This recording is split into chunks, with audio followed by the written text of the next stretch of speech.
14 फरवरी यानी आज दुनिया भर में वैलेंटाइंस डे मनाया जाता है, जिसमें लड़के लड़कियां एक दूसरे को तोहफे देते हैं और एक दूसरे से मोहब्बत का इजहार करते हैं।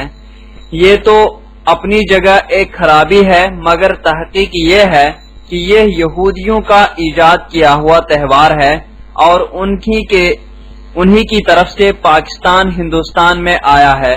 तो क्या अब इस दिन को मनाना या इस दिन को मनाने वालों के लिए उसी हदीस मुबारक का हुक्म सादिर होगा जिसमें सरकार सल्लल्लाहु तआला अलैहि वसल्लम ने फरमाया कि जो जिस कौम से तशब्बुह इख्तियार करेगा वो उन्हीं में से है। और क्या इसका ये मतलब है कि जो इस दिन को मनाते हैं वो गुमराह है या काफिर?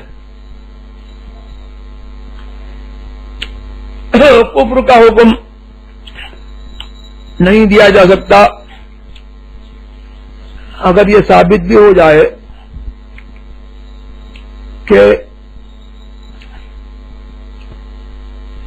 ये नाजायज रस्म यहूदियों ने निकाली और उनसे हिंदुस्तान और पाकिस्तान में मुसलमानों में फैली। इसके बावजूद कुफ्र का हुक्म जब तक के क़स्द तशब्बुह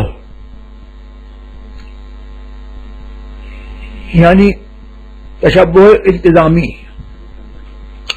जिसको कहते हैं कि साबित जब तक ये ना हो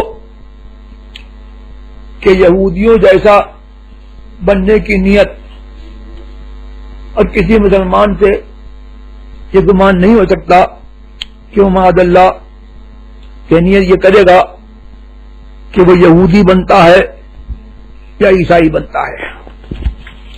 अगर कि अपनी नादानी से या लावालीपन से वो उनका कोई कौमी शिआर अपना ले, कौमी शिआर का ये हुक्म नहीं है। अलबत्ता ये भी हल्का नहीं है, गैरों का कौमी शिआर अपनाना सख्त हराम, बदकाम और कुफ्र अंजाम है और मजहबी शिआर में उनकी मुवाफकत ये मुतलकन कुफ्र है। अलबत्ता ये बहुत बुरा है और लोगों पर, लड़के लड़कियों पर ये लाजिम है कि अपनी पाक दामनी की और पाकबाजी की, पारसाई की हिफाजत करें और इस नाजायज और बेहयाई वाली रस्म से परहेज करें।